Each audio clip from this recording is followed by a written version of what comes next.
I never thought my life would take a sharp turn at a wedding that wasn't even mine. That day, I was just the girl behind the camera, trying to make a name for myself in the chaotic world of photography. My job was to capture the joy, the tears, and, if I got lucky, the soul of the moment. Little did I know, my soul was about to intertwine with someone else's. The bride and groom were a typical couple, all smiles and dances, lost in their bubble of happiness. I was moving around, clicking away, making sure to get every angle, when I bumped into him, Alex. He was a guest, a friend of the groom's or something. Tall, with a mischievous grin that didn't match the formal wear he was somewhat uncomfortably stuffed into. "Whoa, careful there. Wouldn't want you ruining your camera before the cake cutting," he joked, steadying my arm. I rolled my eyes, not really in the mood for banter. "Thanks, I guess. I'll manage." He chuckled, not at all deterred. "Name's Alex. And you are?" "Does it matter?" "I'm just the photographer," I replied, focusing on adjusting my lens rather than his piercing gaze. "Just the photographer who captures moments that'll be treasured for a lifetime." "Sounds pretty important to me," he quipped, leaning in slightly, curious. I sighed, finally giving him a glance. "I'm Mia. And you're blocking my shot." Alex stepped aside, hands raised in surrender, but his smile never wavered. "My apologies, Mia. How about I make it up to you by not getting in your way again?" "Try not to," I muttered, already moving to my next spot, trying to ignore the warmth his smile sparked in me. The wedding went on, and so did our brief encounters. Alex had a knack for popping up wherever I was, each time with a comment or a joke, trying to chip away at my focus. It was annoying. It was also kind of refreshing. As the evening wound down, I found myself outside, taking a breather, when Alex joined me, holding 2 glasses of champagne. "Thought you could use one," he said, handing me a glass. I took it, our fingers brushing briefly. "Why are you so interested in the photographer?" He shrugged, leaning against the railing. "Why wouldn't I be? You're interesting. And pretty damn good with that camera." I sipped the champagne, letting the edge of my guard down. "Thanks. You're not too bad yourself, for an annoying guest." "Annoying, huh?" He grinned. "I prefer charmingly persistent." We talked more than I expected that night. About photography, about life, about dreams that seemed too big for our current worlds. Alex had this way of making everything seem possible. It was dangerous. It was exhilarating. As the night ended and we said our goodbyes, Alex asked for my number. I hesitated, not sure if I wanted to dive into whatever this was. But the spark in his eyes, the promise of more laughs and shared dreams, had me typing my number into his phone. "I'll call you," he said, a statement more than a promise. And call he did. One date turned into many, laughter filled my days, and before I knew it, I was in love. Alex was everything I never knew I needed, supportive, loving, challenging. He made me want to be better, do better. Our whirlwind romance led to a small, intimate wedding, just us and the people who mattered most. A year later, our son, Jake, arrived, turning our duo into a trio, completing our little universe in the bustling heart of the city. Life in the city was a whirlwind of photo shoots, baby giggles, and stolen moments with Alex amidst our busy schedules. But every so often, we'd pack up our little world and head to the suburbs to visit Alex's parents. These trips, meant to be retreats, often felt more like stepping onto a battlefield, where words were weapons and tensions ran high. Alex's dad, George, was a tough nut, old school and hard-edged. The kind of man who believed in hard work above all and wasn't shy about saying so. His wife, Ellen, was softer, trying to smooth over her husband's rougher comments with smiles and changes of subject. The first visit after Jake was born set the tone for what was to become a recurring theme. We'd just settled in, Jake asleep in my arms, when George launched into his usual spiel. "So, Alex, how's the job going? Still at that same place?" George's voice was casual, but his eyes were sharp, probing. Alex shifted uncomfortably, glancing at me before answering. "Yeah, Dad, still there. It's going well. George snorted. Well, hope you're thinking about the future. Now with the kid and all, you can't afford to be just going well. Need to aim higher, son. I felt Alex tense beside me. I could see him mentally bracing himself, the same old argument brewing. Ellen, sensing the mood shift, hurriedly interjected. George, let's not start with that now. Can't we just enjoy the visit? But George was on a roll. And what about you, Mia? Still taking pictures of other people's weddings? Thought you'd move on to something bigger by now. I bit my lip, holding back the retort that it was more than just taking pictures. Instead, I forced a smile. I love what I do, George. It's fulfilling, and it works with our schedule. Yeah, but is it enough? You two need to think about stability, for Jake's sake. George countered, his tone implying that our choices were anything but stable. It wasn't long before another visit rolled around. This time, George's health had taken a turn for the worse. The atmosphere was somber, Ellen worn out from worry, and George, though quieter, still managed to jab at Alex's career choices. Working hard or hardly working, son? George coughed out, a shadow of his usual confrontational self. Alex, looking weary, tried to keep the peace. Working hard, Dad. Always working hard. I watched the exchange, a lump forming in my throat. It was clear George's time was running out, and yet here we were, stuck in this loop of criticism and defense. After George passed away, the house felt not just emptier but quieter, like the very walls were mourning him. Ellen, now a widow, was a shadow of her bustling, energetic self. It was hard watching her go through the motions, trying to adjust to a life without her partner of so many years. I made it a point to call her often, lending an ear or just sharing the day-to-day happenings to break through her solitude. She appreciated it, I could tell, even if our conversations were often peppered with her sighs and reminiscing about George. During one of these calls, Ellen mentioned that Laura, Alex's sister, decided to move back home. The news hit Alex like a ton of bricks. He was livid, cursing under his breath about Laura's real intentions. Can you believe her? Moving in with Mom, just like that? It's clear as day, she's eyeing the inheritance. Always the opportunist, waiting to swoop in. Alex fumed over dinner, his fork hitting the plate a little too hard. I was taken aback by his anger. Alex, isn't she just trying to be there for your mom? After all, Ellen is going through a lot right now. He scoffed, shaking his head. Mia, you don't know Laura like I do. She's slick, always playing the caring daughter card when it suits her. And now, with Dad gone, she's probably got her sights set on whatever she can get her hands on. It was surprising, hearing Alex talk this way about his sister. I knew they had their differences, but this was a side of him I hadn't seen. It made me uneasy, the ease with which he painted Laura in such dark strokes. The shift from our city apartment to Ellen's suburban home was jarring.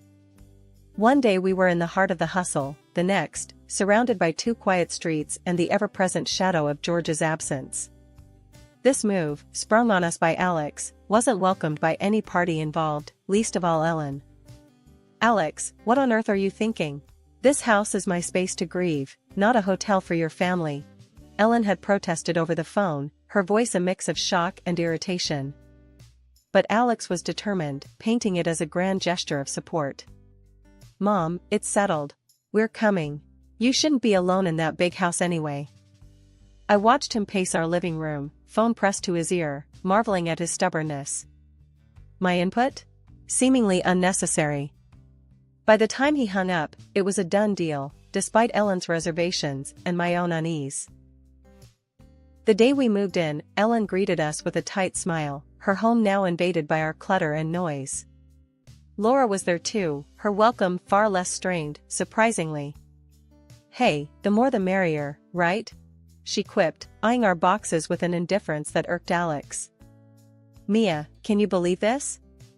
Alex grumbled as we unpacked in what used to be George's study. Laura's acting like she owns the place. I sighed, setting a framed photo on the desk. She's trying to help her mom, Alex. We're all adjusting here. Adjusting was an understatement. The dynamics within the house shifted like sand underfoot.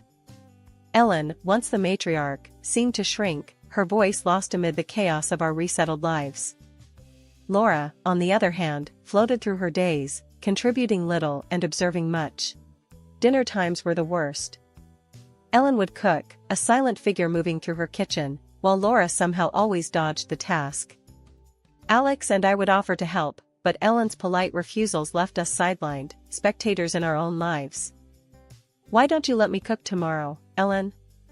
I'd offer, only to be met with a weary smile. "Oh, dear, no need. I've got it. You take care of Jake and your work. That's enough." And so, the pattern continued, with me feeling more like a guest than a member of the household. It didn't take long for the financial arrangements to rear their ugly head. Alex, ever the man of the house, took it upon himself to dictate terms. "Mia, I'll handle the groceries. You can cover the utilities, all right?" he declared one evening, as if it were the most natural division of responsibilities. I blinked, taken aback. "Sure, I guess. But should we talk about this with Ellen? It's her house, after all." Alex waved off my concerns. "No need. Mom's got enough on her plate. We're helping out." Helping out felt a lot like taking over. My photography gigs became my escape, a chance to breathe beyond the suffocating walls of a home that wasn't ours. Yet, even as I immersed myself in work, the home front demanded more. Laura's busy schedule somehow justified her lack of contribution, leaving me to pick up the slack. "Mia, can you believe Laura? Always too busy to help out. It's all on you and Mom," Alex would rant, oblivious to the irony of his words. I'd nod, biting back my frustration. "Yeah, too busy. I noticed. It wasn't just the chores or the finances. It was the weight of living under a roof filled with unspoken grievances and mourning." Ellen's grief was a constant presence, her occasional tears a reminder of the life she lost. Laura's indifference and Alex's growing bitterness added layers to an already complex living situation. 2 years had melted away since we moved into Ellen's place, and life had found its peculiar rhythm. Ellen, though frilier with each passing day, never lost her spirit, always finding a bit of strength to help me with Jake, who was now 3 and as curious as a cat. He had this thing for gadgets, mimicking me whenever I was on my phone or working with my camera. So, thinking it might fuel his curiosity in a good way, I got him a kitty smartphone. It was a hit. He was snapping photos of everything from his half-eaten breakfast to his toys strewn across the floor, and using the voice recorder like he was on some secret mission. One day, Alex decided to take Jake for a walk, a bit of father-son bonding time. They came back with Jake chattering nonstop about the ducks they saw. As I was cleaning up, I spotted Jake's toy phone left on the couch, a little smudged. I picked it up, intending to give it a quick wipe, when my finger accidentally hit the play button on one of the voice recordings. What I heard next stopped me cold. It was Alex and Laura, their voices clear as day, talking in a way I'd never imagined. They weren't at each other's throats, as they'd have us believe. No, they were in cahoots, laying out plans that chilled me to the bone. Alex's voice cut through first. "We've got to be smarter about this, Laura. Mom's no fool, she's starting to ask questions." Laura's reply was sharp. "Chill, Alex. You worry too much. We just need to keep up the act a little longer." My heart raced. Act? What act? Alex was confessing to Laura about losing his job because he couldn't be bothered to show up, admitting he'd been mooching off me ever since. But what twisted the knife was their scheme against Ellen. Laura was ranting about Ellen's plans to move to a fancy nursing home, how they needed to stop her before she drained what they saw as their inheritance. Their plot was sinister, talking about declaring Ellen incompetent, all to grab her property. Or is it better to get rid of her physically altogether? The recording cut off abruptly, leaving a silence that roared in my ears. I sat there, the phone still in my hand, my mind racing. Betrayal wasn't a strong enough word for this. This was cold, calculated deceit, a stab in the back from the people I considered family. And yet, as furious and shaken as I was, I knew I couldn't confront Alex right away. No, I needed to play this smart, for Ellen's sake, for Jake's. I couldn't let on that I knew. So, I swallowed the storm inside me and went about the evening as if nothing had changed. Dinner was a blur. I nodded and smiled robotically, watching Alex and Laura bicker over trivialities, a performance I now knew was just for show. I had to tell Ellen. She needed to know the depth of deceit circling around her. When I played the recording for Ellen, her reaction was a mix of resignation and sadness. "I had my suspicions, dear," she sighed, "but I never had the proof. And to think, I've been helping them out financially whenever they asked." Ellen's resolve firmed up as we talked. "I've been considering moving into a nursing home, actually. I have the savings for it. But now, hearing this, we need to act, and fast, before they realize we're onto them." We called in a lawyer when Alex and Laura were out, ensuring our plans remained under wraps. Ellen was clear and direct, instructing the lawyer to change her will to exclude both Alex and Laura. The lawyer nodded, understanding the gravity of the situation. A few days later, during a family dinner that was tense at best, Ellen dropped her bombshell. "I decided to give you the house," she announced, watching as Alex and Laura's faces lit up with greedy anticipation. But then, she added the condition about paying for their 2-year stay, to the tune of $186,000. The smug smiles vanished, replaced by shock and outrage. "You can't be serious. We're not paying for anything," Alex exploded, with Laura chiming in, echoing his disbelief. Ellen remained unfazed. "Then I'll see you in court for conspiring against me," she countered, her voice steady. Their protests died down when I played the damning recording from Jake's phone. The shift in their demeanor was immediate, from outrage to fear, then to turning on each other, trying to shift the blame. Ellen's disappointment was palpable. "I don't want you two around anymore," she declared, her decision final. It was then I laid the divorce papers in front of Alex. "I'm done supporting you. You've lied, not just on me, but on your own mother," I said, my voice firm, betraying none of the turmoil inside. Alex's attempts at excuses were pathetic, and Laura was no better, both of them realizing too late the game was up. "I can't be with someone who'd plot against his own mother," I continued. "We're leaving." The dust had barely settled from the explosion of truths, before I found myself packing up what felt like a lifetime's worth of memories into a few boxes. Jake, bless his heart, was too young to understand the storm swirling around us, his main concern being whether his toys were coming along. "Mommy, can Bear and Mr. Dino come too?" Jake asked, holding up his worn stuffed bear and the plastic dinosaur that had seen better days. "Of course, sweetie. They're part of the family," I reassured him, forcing a smile as I packed his treasures into a box marked Jake's stuff. The apartment we moved into was a stark contrast to Ellen's spacious house, but it was ours, a sanctuary from the chaos we'd left behind.